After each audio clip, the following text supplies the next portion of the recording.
খাবার টেবিলে বসে মাকে চোখ দিয়ে ইশারা করে বললাম আমার কথাটা বাবাকে বলার জন্য। মা ভয়ে ভয়ে বাবাকে বলল, তোমার ছেলে নাকি বন্ধুদের সাথে কক্সবাজারে ঘুরতে যাবে, সেখানে কয়েকদিন থাকবে, ওর নাকি 10,000 টাকা লাগবে।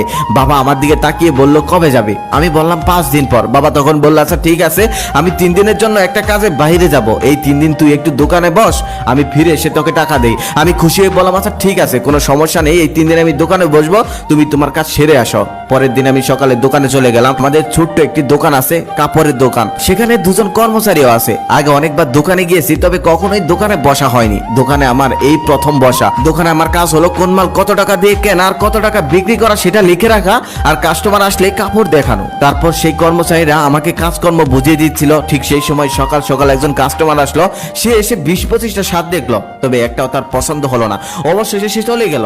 আমি বিরক্ত হয়ে কাপড়গুলো গোছাচ্ছিলাম, তখন একজন কর্মচারী এসে বলল, ভাইয়া বিরক্ত হলে চলবে না, সবসময় হাসি মুখে থাকতে হবে।